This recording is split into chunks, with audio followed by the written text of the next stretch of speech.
the silly side. And then there's the other side that goes, no, you just got to do what you do. And so then that side of me goes, okay, yeah, that's right. But then what if I do what I do? And it's just crazy. So I've written like 10 sermons, and you're not getting them all. Some of you are like, well, we shouldn't have visited this church. Actually, you're just going to get a little tiny part of a one, because I want to. This is a special day, family-wise too, and I want to be aware of that. So there is so much to this story. It's just, I was thinking this is my 4th time to preach Easter here, and I've dug all these things out, and which has been fun and awesome. There's just so much, we'll never get to it. So I want to focus on one little tiny thing. Actually, it's a person. I want us to look at this person and what the whole resurrection meant to her. But I need to do some background. So listen, if you have your Bibles, please get them out, okay? If you don't, there should be one in a pew next to you. If you are a member here and there's a visitor without a Bible, give it up to them. In fact, give it to them, okay? Take your stuff out and just give them the Bible. And those are fun to give away. Bibles are so much fun. By the way, if you do need a Bible, I have a bunch in my office, unwrapped, unwritten in, that you're welcome to one of those, okay? So we need to do some background scriptures. We're going to end up in Mark chapter 16. So you could start finding your way to that. So once you find Mark, you're in the vicinity of kind of where we're going to stay. Mark is the 2nd book of the New Testament, which is going to be like 3/4 of the way back anyway. I love to hear that sound. Okay, so find Mark 16 and just stick something there. And then we're going to look at 2 little background passages, because you have to understand the background to get the little point that I'm going to try to make. Okay? Mark chapter 16. Once you found that, find Matthew 27.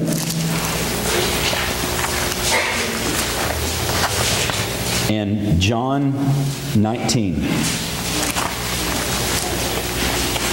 I got pictures of Terry stuck in both of those places, so I keep my mark. All right.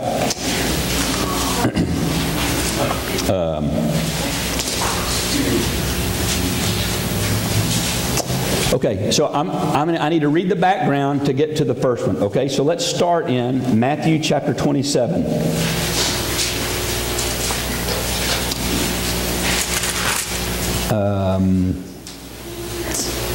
Let's start at verse 45. This is the end of the crucifixion, okay? Matthew 27, I'm going to start in 45. From the 6th hour until the 9th hour, darkness came over all the land. And about the 9th hour, Jesus cried out in a loud voice, Eloi, Eloi, lama sabachthani, which means, my God, why have you forsaken me?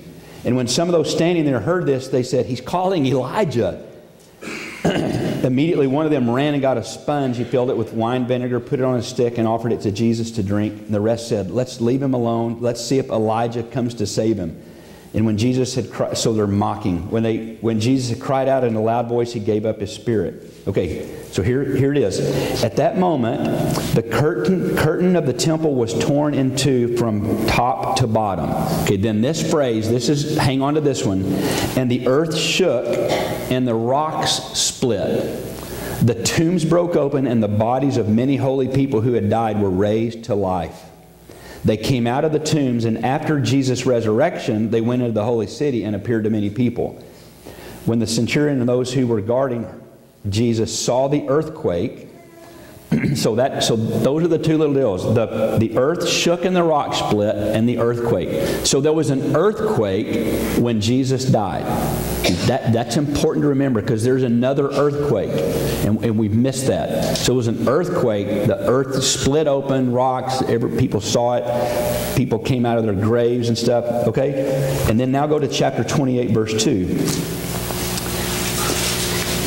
And let's start in verse 1. After the Sabbath, at the dawn of the first day of the week, Mary Magdalene and the other Mary went to look at the tomb, and there was a violent earthquake, for an angel came down from heaven. Okay? So when he died, the earth that received him shook for fear. It was like the earth is just trembling in fear. This earthquake is happening. And now that he is risen, the earth that let him go is leaping for joy. Isn't that awesome? So when he dies, the earth is shaking because it's in fear. It's shaking in fear. And yet when he comes forth, it's leaping for joy. So the second earthquake, this one in chapter 28, verse 2, loosed the bands of death, and it shook off the fetters of the grave and introduced. I got to show you this. I thought, well, maybe I won't do it because we don't have time, but it's just so beautiful. Listen to these verses in Haggai, of all places. Haggai chapter 2, verses 6 and 7. Listen to this. This is what the Lord Almighty says. In a little while, I will once more shake the heavens and the earth, the sea and the dry land, and I will shake all nations, and the desire of all nations will come. That's Jesus, and I will fill the house. Isn't that awesome? So what's happening here in chapter 28, verse 2, is that the desire of the nation is coming forth. The prophecy from that obscure little prophet named Haggai, here comes the desire of the nations, and the earth is shaking, going, yeah, it's leaping for joy. It's what you almost did in that one song. Like, every time you like, oh, okay, we're in a Baptist church. You know, it's like, oh, okay, no, listen, just let it go, okay? It's okay. It really is okay. All right. So this earthquake is the signal of Christ's victory. And notice was hereby given that the heavens rejoiced, and therefore the earth was glad. Isn't that awesome? The kingdom of Jesus, which is now come to be set up, made the earth quake. And terribly shook it. And so I have this question. It's like, and I don't mean to, I'm not singling you out, but has there been a quake inside of you? An earthquake in your heart when it received this risen Jesus and it quaked out of joy? Like, has there been that inside of you? Okay? All right. So here's a couple other little background things, and then we'll get to it. Okay? Matthew 27 again, verse 56. So this is during the crucifixion. So they're on Golgotha during the crucifixion, and in verse 56, well, look at 55. Many women were there watching from a distance. They had followed Jesus from Galilee to care for his needs. Among them were Mary Magdalene, Mary the mother of James and Joseph, and the mother of Zebedee's sons. Remember what those two boys were called? There was another name for them, the sons of thunder. Yeah, which is, that must have been Dad's name. Thunder and, okay, never mind. All right, so here's this. Here are these women, including Mary Magdalene, Mary the mother of James and Joseph, and mother of Zebedee's sons. And then 61. And so he dies. Joseph takes the body and wraps it, and Mary and put in the tomb. And Mary Magdalene and the other Mary were sitting opposite the tomb, so they're watching what's going on. It's important, and we're not going to get into that today. But there's all these theories that somebody stole the body and he just blah blah blah blah blah. But here were eyewitnesses. I mean, they're watching where they laid him. One of the stories is, they couldn't find the tomb. He really didn't. He's still there because they didn't know where it was. But it says they watched. Okay, so these two women, that's important. Okay, chapter 27, verse 62. Here's some other really important stuff. The next day, the one after preparation day, the chief priests and Pharisees went to Pilate. Sir, they said, we remember that while he was still alive, that deceiver said, they're calling Jesus that deceiver, after 3 days I will rise again. So give the order for the tomb to be made secure until the third day. Otherwise, his disciples may come and steal the body and then tell the people that he's been raised from the dead. This last deception will be worse than the first. And so Pilate said, okay, take a guard. Not one guard. He means a guard of soldiers. Take a guard of soldiers and go and make the tomb as secure as you know how. We'll see how that worked. All right. So they went and they made the tomb secure by putting a seal on the stone and posting the guard. Okay, so they roll this stone. They take this thing to seal it, and so that someone would know if they've broken the seal, like a tamper-proof thing. And then they post this whole guard of soldiers around. So they've gone to this incredible lengths to make sure that Jesus is safe, that nobody breaks in and all that. Okay, one more thing. Turn to John chapter 19, please.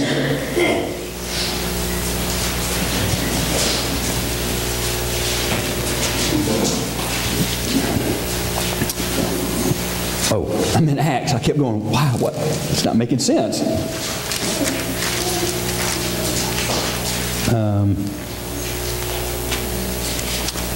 Hey, Annie, can you bring me your Bible? Mine, look at my John 19. It's a little frayed there. Thanks. Whoops. You said it too late. Right when she was walking off, she goes, careful with the pages. As the pages are falling. I'm sure those are all sermon notes. Yeah. Okay. John 19:38. Later, Joseph of Arimathea asked Pilate for the body of Jesus. Now Joseph was a disciple of Jesus, but secretly because he feared the Jews. With Pilate's permission, he came and took the body away. He was accompanied by Nicodemus, the man who earlier had visited Jesus at night. Nicodemus brought a mixture of myrrh and aloes, about 75 pounds. How many say 100 pounds? Yeah. So 75 to 100 pounds, all right? Taking Jesus' body, the two of them wrapped it with spices and strips of linen. This was in accordance with Jewish burial customs. At the place where Jesus was crucified, there was a garden, and in the garden a new tomb in which no one had ever been laid, because it was the Jewish day of preparation, and since the tomb was nearby, they laid Jesus there. Okay, here you go, Peach. Okay. Okay, so let's jump in. The custom was that they would embalm a body with spices and aloes and all that, about half of one's body weight. So Jesus, he had, okay, this one, Annie said 75, which would be Jesus like 150. Most say 100 pounds. So he's anywhere between 100 and 200, 150 and 200 pounds. So the custom was half the body weight. That's how much, all those things that they used to embalm. So they would, like this, rub these spices and aloes and all this, and then wrap the whole body, starting with the fingers, go a finger at a time, then the hand, and work. It was almost like a mummy, basically. That's how they did that. And so that's what they're saying here, that Nicodemus and Joseph of Arimathea. So they wrap it up, and then they would use it. They would seal it on the outside of the linen cloth to kind of keep out the air. In just a minute, as we unpack this a little bit more, when we look at the empty tomb, we're going to see that wrapping, Jesus left his grave clothes there. We got this funny Easter card this week. It's the picture. I'm not being sacrilegious. It's really cute. So it's this picture of the empty tomb and the grave clothes. And what did it say? One woman said it's a miracle that yeah. He is risen. It's a miracle. Yeah. What? Okay, hang on. So one woman, it's two women. One woman says, it's a miracle. The empty tomb, he's risen. And the other one said, it's a miracle. A man folded his It's a miracle. A man folded his clothes. Okay. So he never, listen, we don't have time to look at it all, but after he rose from the dead, we never see him in grave clothes again. It's really significant, okay? He laid them aside. First, because he was to die no more. Death was to have no more dominion over him. Romans chapter 6, verse 9. You write that one down and look it up. Remember when, let me read you this. This is John chapter 11.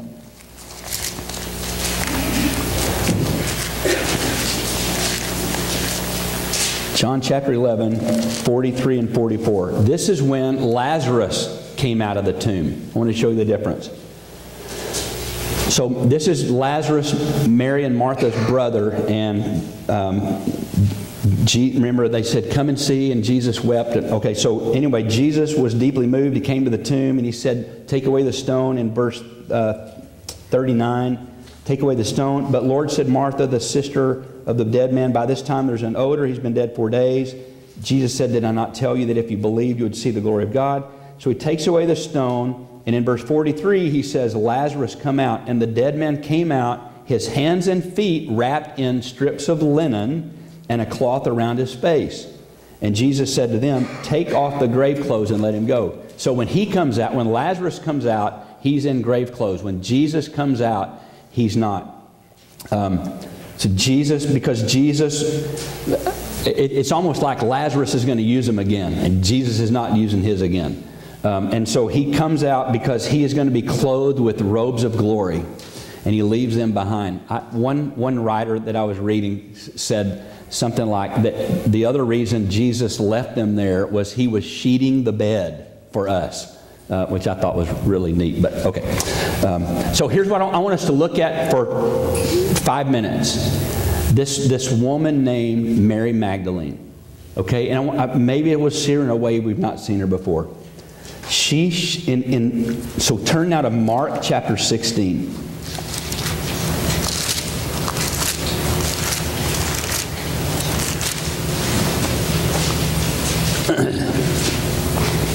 So every one of the gospel writers they all talk about the resurrection, and they all have like a little different spin on it.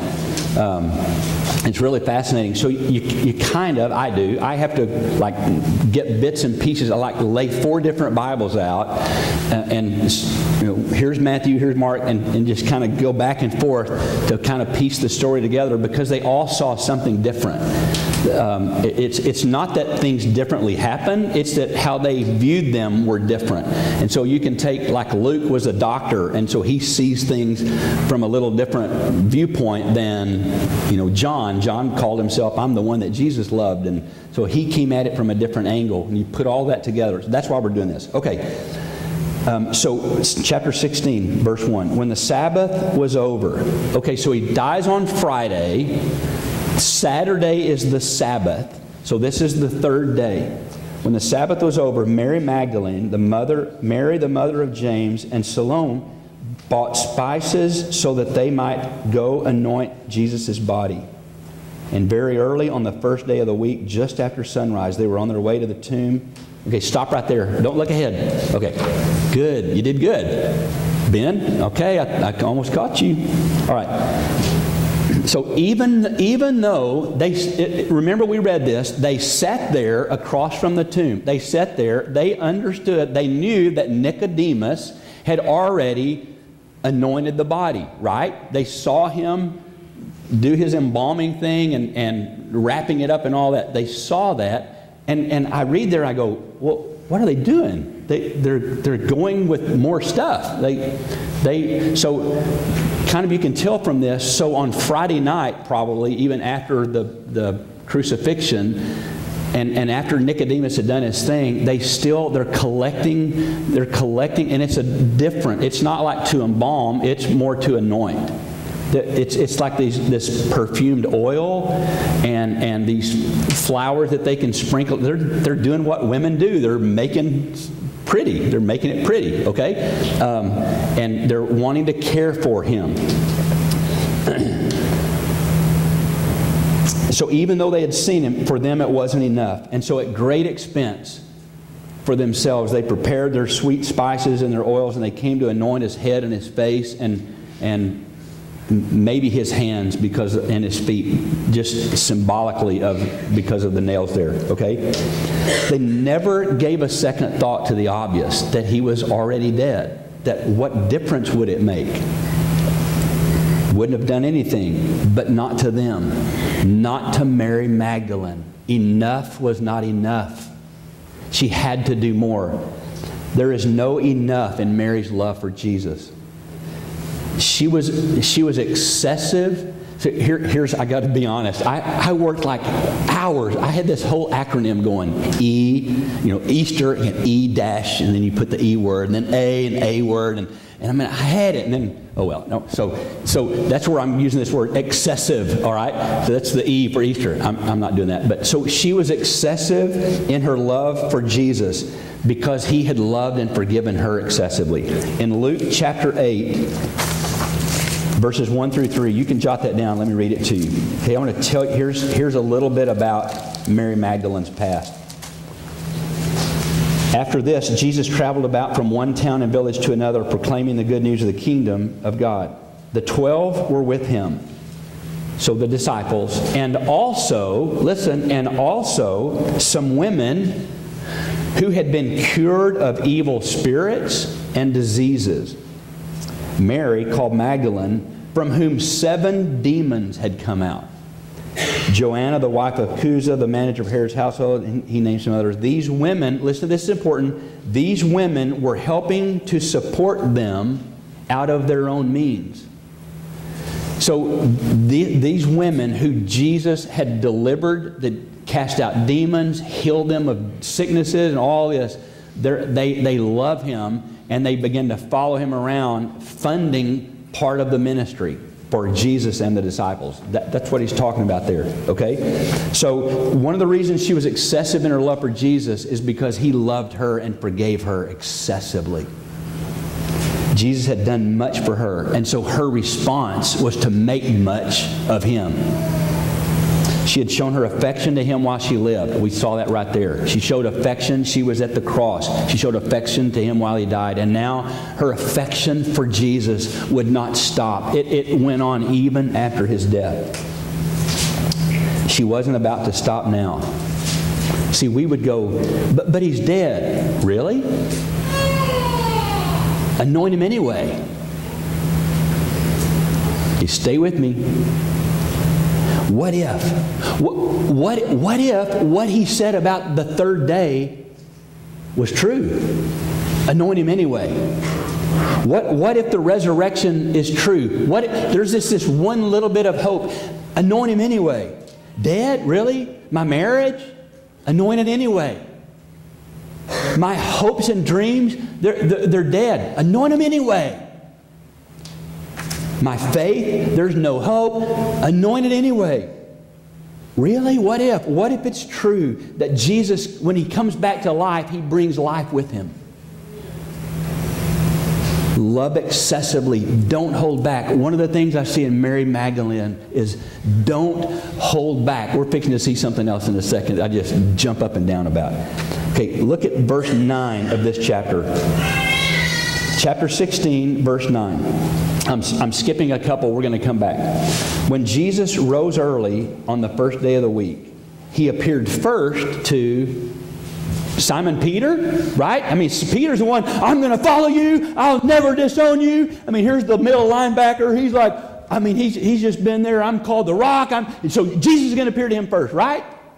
No, maybe it was John. I mean, John, who wrote the book of John, and then 1st, 2nd, 3rd John. I mean, John called himself the one that Jesus loved. Surely the one that Jesus loved was going to get first peek, right? No. When Jesus raised from the dead, he comes out of the tomb, and the first person he looks for is Mary Magdalene. And I go, why? What? God, there's got to be something to this. She was the first one to the tomb. And she gets the first glimpse of Jesus. Those that are most constant, listen, stay with me, okay? Those who are most constant and diligent in their devotion and love to Jesus have the first and sweetest encounters of his grace. She followed him to the last in his humiliation, and she meets him first in his exaltation. And Mary of Magdalene, if she was here today, here's what she'd say. Be the first one there. Be the first one there. Be the first one to worship. Don't wait on everybody else. Be the first one to give. Be the first one to lay your life down. Go be the first one, because there's something about being first. And I read that and I go, yeah, I'm going to be first. I'm not going to follow. I'm going to be the first. I want to be the first one there. Be the first in loving Him. Be the first in worshiping Him. Who cares? Be first. Because the first gets to be first. I mean, I was looking for like this really cool thing to say because the first gets to be first. Be the first in line. It's like Tony and I have this. It's just stupid. I mean, really silly. It's even unspoken. We've never even really actually like, hey, you want to trade blood or what? Okay, no. But we just have this unspoken thing because we live like a stone's throw from each other. And it's like, who's going to be the first one to work? And so some days I'll drive by and, I mean, it's got to be early. And I've rarely seen never a light on. But I'll drive by and I go, because I'm first, you know. But then a lot of mornings, I think, okay, maybe he parked in the backyard because sometimes he parks by his shed. And I get down here and it's like 5:30 and he's already here. It's like it's like trying to be first. And these men that have been working on this building back here, it's like, who can be first to get there? That's the kind of attitude. I want to be first to love Jesus. I don't want to wait on you for me to love Jesus. And you don't have to wait on me so that you can love Jesus. Okay. Yeah, I agree. All right. Okay, go back to verse 3. And so they're on their way, and this is where I told you to stop. They're on their way, and they say, oh, we forgot something. Who's going to roll the stone away? Isn't that, okay, I guess that's not as funny to you. But they're on their way, and they're carrying their little spices stuff, and they're like, they want to be first and all this. And they go, whoops, something we didn't think about. Neither one of us are strong enough to roll the stone away. See, excessive love doesn't even think about stuff like that. It just loves. This kind of Mary Magdalene love just loves. Okay. And there was another one that they should have thought about. They didn't really know about it because they had already gone. Remember what it was? We looked it up. There was a guard and a seal. And there was this guard there that was to keep people away. And they should have thought, but they didn't know to think about that. See, here's the deal. Here's the point I want you to get. This would have been the A in the Easter acronym. Love is audacious and absurd. It's absurd. It's absurd that they go. It's absurd that they're bringing their spices, but love will not keep away. Love acts. Love runs. Love is zealous. And Mary would say, if she were here today, be absurd in your love for Jesus. Be absurd in your faith. Be audacious in what you pray for. See, listen, it is audacious not to flinch when you hear these words, acute leukemia. It's audacious to not flinch. And it's absurd when the best doctors in the United States live in this town and say, there's acute leukemia. And it's absurd to go, but wait a minute, we're going to pray. We're going to ask God to heal Kevin. And so we begin to pray. Audacious praying. Okay, God, this is nuts, but I believe that you are who you say you are. And absurdly and audaciously, we set at it.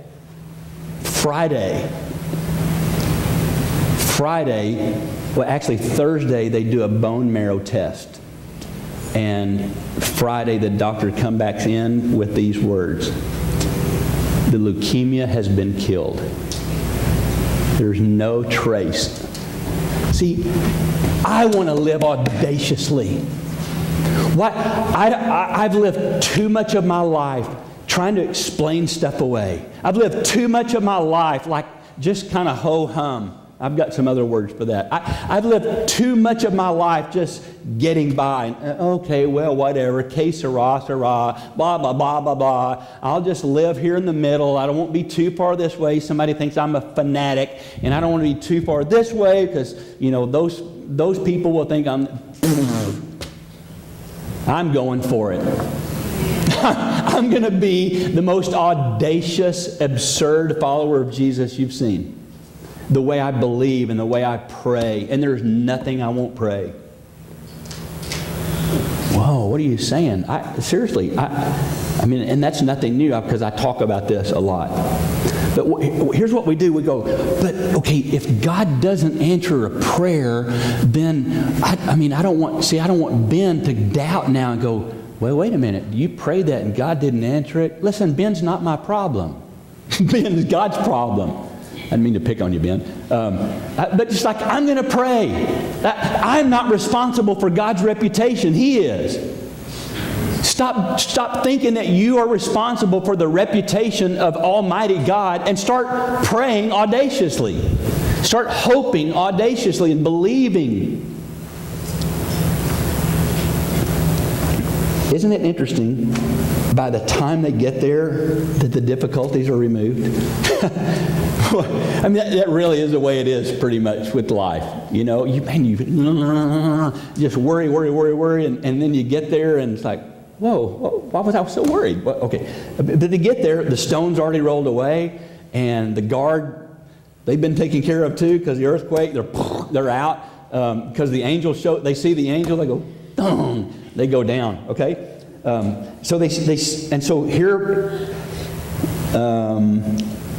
But when they looked up, they saw that the stone, which was very large, this was chapter 16, verse 4. They saw that the stone, which was very large, had been rolled away. As they entered the tomb, they saw a young man dressed in a white robe. It's interesting. Every time you see angels, they don't change age. That's real. Okay, never mind. All right. He's dressed in a white robe, sitting on the right side, and they were alarmed. And he said, whoa, don't be alarmed. You're looking for Jesus of Nazareth, Jesus the Nazarene, who was crucified. He's not here. He's risen. See the place where they laid him? But go. This is another thing about Mary. Because she's the first one, watch this. Listen to this. Go and tell his disciples and Peter. I want to talk about that for 1 second in a minute. Go tell his disciples and Peter, he is going ahead of you in Galilee. There you'll see him just as he told you. And so trembling and bewildered, they went and they flee from the tomb. And they don't say anything to anyone because they're afraid. Then Jesus, and then you can read the rest of that. So here's what happens. Because she's first, she now is an apostle to the apostles. I mean, there's a perk. There's a perk for being the first one there. There's a perk, and we don't live for the perks, but there's a perk for loving Jesus with all you got. There's a perk for being audacious and absurd and excessive in your love and being the first one to show up and praying like that. Okay. See, the closer we cleave to Jesus, the sooner we get to see Him. And the more we get to see Him and see of Him. About Mary Magdalene, in Luke 7:47 it says this, "Therefore I tell you, her many sins have been forgiven, for she loved much. But he who has forgiven little, loves little." Oh, I got to go back. I said that when I was going to show you, and when it said, I'm just chasing a fast rabbit. The angel says to Mary, "Go tell the disciples and Peter." That's fascinating to me. Well, wait a minute. Wasn't Peter a disciple? Yeah, well, he should have been included. No, but there was something. Remember that went on when right before Jesus died, he said, "Peter, you're going to disown me 3 times." "There's no way. I'm never going to disown you." "Oh, whatever." And he said, "Peter, the rooster will crow." Okay, so you know that story. And sure enough, Peter disowns Jesus. And he slinks away. Disappointed in himself, frustrated, fearful, and he's kept his distance. And now all of this stuff has gone on and he's nowhere to be found. Isn't it amazing that heaven goes, "Hey, I'm going to single this person out because they need something very special." A word. It's like, aren't you glad God loves you like that? God, He just doesn't just, okay, I love, for God so loved the world that He gave His only begotten. Listen, for God so loved Bobby that He gave His only son. And for God so loved Henrietta that He gave His only Son. We can put our name. I mean, He loves you. When He singles that out, I'm like, wow. Okay. I'm done. Therefore, okay, because her many sins have been forgiven, for she loved much, but he who has been forgiven little loves little. Mary Magdalene would say to us this Easter, live your lives in an all-out, abandoned love for the risen King Jesus. Be excessive in your worship. Be audacious in your faith. Be absurd in your prayers. Live in the mystery of the moment without trying to explain everything away. Live in the spirit of the resurrection because He is alive. Be the first one there. Be the first one in line. The first to believe the impossible. The first to pray for the inconceivable. The first to worship excessively. Who cares? Act. Be zealous. Because you never know what might happen. Show up with your spices and your oils and anoint that which you think is expired. Who knows? See, that's the thing about the resurrection. The resurrection is like, who knows? You might just see an angel and feel an earthquake and see an empty tomb because Jesus brings things to life. I pray. I do. I pray. This is not a cliche. Those of you that come here regularly know that I don't like cliches. I don't like religiosity. I don't like Christianese. To me, this has to walk itself out. God gave us this so that it would walk itself out, so that this could become a very real part of my life. And so I don't say things like this flippantly. But Jesus is alive. And because He's alive, He makes things alive. And so my question to you is, has He made you alive? See, the thing about when Jesus dying on the cross was awesome. It forgave us